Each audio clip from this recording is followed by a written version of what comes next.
SportsTissueBox.com. SportsTissueBox.com. Get your SportsTissueBox.com.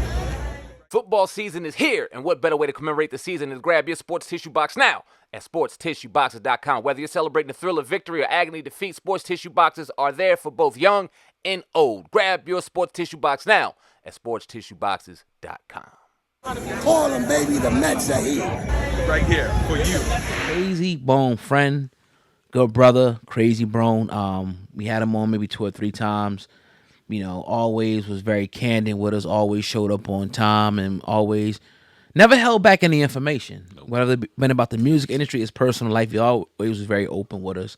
Found out yesterday by from his manager, also, you know, fellow Bone Thugs and Harmony members, that he is in a Los Angeles hospital. They said that at one point he was coughing up blood, and he suffers from a disease called scarred Disois, I think it is, pretty much an inflammatory disease in which the immune system overreacts, causing groups of cells to form clusters of inflamed tissues. And it's a life-threatening disease. It can be very life-threatening. Now he's in the hospital on, as they say, fighting for his life. Sandman said earlier that he heard that he was having a second procedure done. And, yeah, we're just kind of waiting around to see what's going to go down right now. A lot of the industry is sending out their prayers, but we shall see. What's your thoughts? What was your thoughts when you heard about this? Yeah, real quick, by way of TMZ, they say Krayzie Bone is going into his second surgery soon in the hopes of stopping some internal bleeding, which is at the root of his health troubles. The first surgery was done in hopes to stop the bleeding. Sedation was done so that he could heal faster, but that hasn't helped, so the second surgery is needed. That comes by way of TMZ. It sucked. It was sad. 50 years old. Like you said, anytime we had an interaction with him, it was always very cordial. It was dope. It was humbling. It was always a great build. You know what I'm saying? It was somebody that we knew if we reached out to, we may not hear from him tomorrow or the next day, but eventually we would. And when we did, it came with positivity, and typically we got on and got to build for an hour or so. And he gave us, always was very candid with information and never held back. Like O said, he was very authentic, very genuine, and you appreciate it. Right. Also, ain't that far away from us in age either. 10 years ain't that far. No way.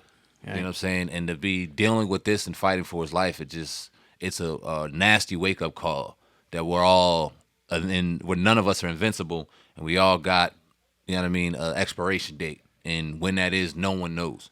This disease he has, I was also hearing that this is how Bernie Mac succumbed and unfortunately passed away, and also Tisha Campbell deals with this same disease. You guys can kind of quote me on that. That's what I was hearing, and that's what I was kind of seeing. So it's a disease that's hitting us. It looks like, in particular, in our community. So scary stuff, man. You don't never know the cards you were dealt, but all we can do is take care of ourselves and this engine and this car that we got with us as much as we can, and pray for the best, man. I know that kind of sounds cliche at the back end, but what else can you do in this situation? This brother was having conversations a week ago, looked healthy. You know what I'm saying? I know a couple people said he did an interview where he was looking kind of flustered. That kind of shit can happen. But overall, he looked good. You wouldn't expect it, man. And now he's sitting in this situation. It's scary. Yeah, it's one of those things where it's like, man, like we're starting to see this a lot. It seems like with people that we grew up watching, when they start hitting they like late 40s, early 50s, and that like into the 60s, like damn, like it seems like that's when a lot of things begin to start happening. So again, like you said, what more can you do but just hope for the best? If you're a prayer, whatever your religion is, pray for the young brother, send up a little, whatever you're gonna do.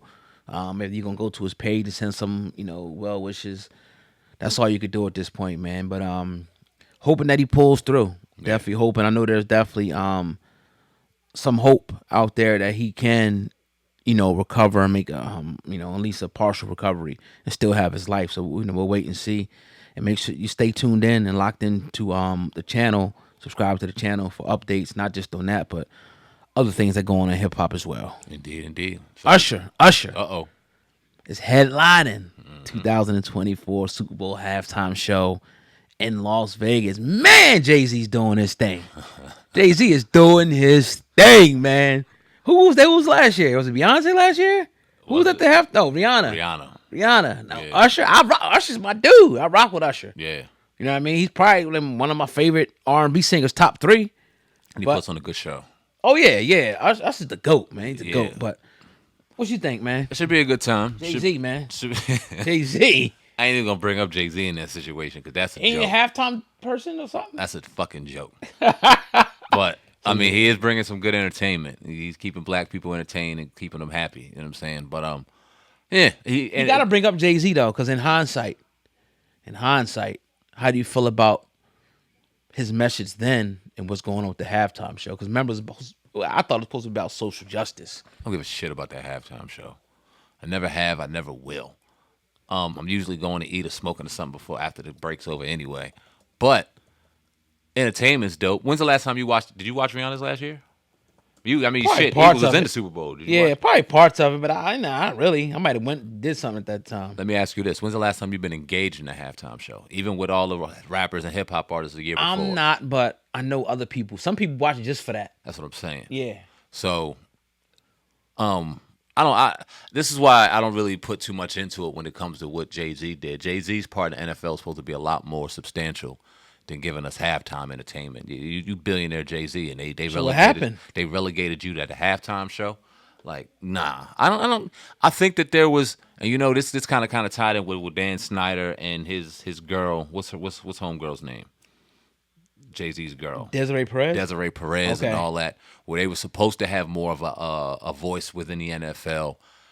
They seen a lot that was going on that they didn't like. They blew the whistle on certain things. So there's some conflict between Jay-Z, Roger Goodell, and the NFL. So this halftime show was kind of like just a little bit of a mask to how it was really going on. And I think it's outside of Jay-Z. We kind of laugh and poke fun at Jay-Z, but I think there's things going on that he was trying to do that he was promised of that were voided, and now here's the halftime show. So So you pretty much saying it, because when I look at this old article from E! Online, it says Jay-Z's company to co-produce Super Bowl halftime show and oversee NFL's social justice endeavors. Are you saying the NFL shitted him out of that part and just gave him the halftime show? they shitted him out of what he wanted to do with that other half. There were things that he was trying to do with that other half that they were prohibiting, and then as that was going on, Desiree Perez was very close to certain people within the NFL that had dirt that she knew, i.e. Dan Snyder, the former Commanders, Redskins owner. How the hell is that? Desiree Perez? And that's weird, but go ahead. Look into the investigation. Her name is in there heavy. Wow. And because of that, there was a big conflict between Jay-Z, Roger Goodell, and the NFL, and now the marriage isn't as sweet as it looks. But we get hell of a halftime shows. Man. So it's a lot going on with that relationship. It's not as sweet as they make it out to be. You don't really see Jay-Z promoting too much. He on sidelines and shit every now and again, but he ain't out there openly promoting and pushing anything. And you don't see, like, you don't still have them end racism slogans in the NFL like that, like end zones, do you? No, But I mean, they what got you little do shits see- on their helmet, but You know what you got in their helmets now? yeah, Ukraine flag. You see that? Nah, On I a Jets didn't. helmet? I didn't. You ain't see that? Nah. Let me find it real quick.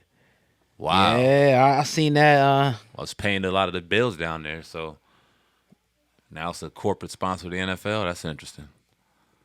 Yep. Wow. They don the Ukraine flags. Dang, where's the image? I know I seen it. When they do this? Oh, this week? Yeah.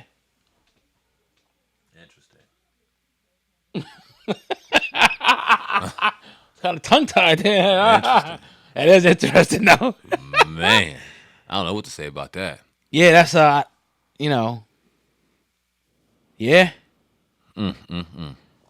Yeah.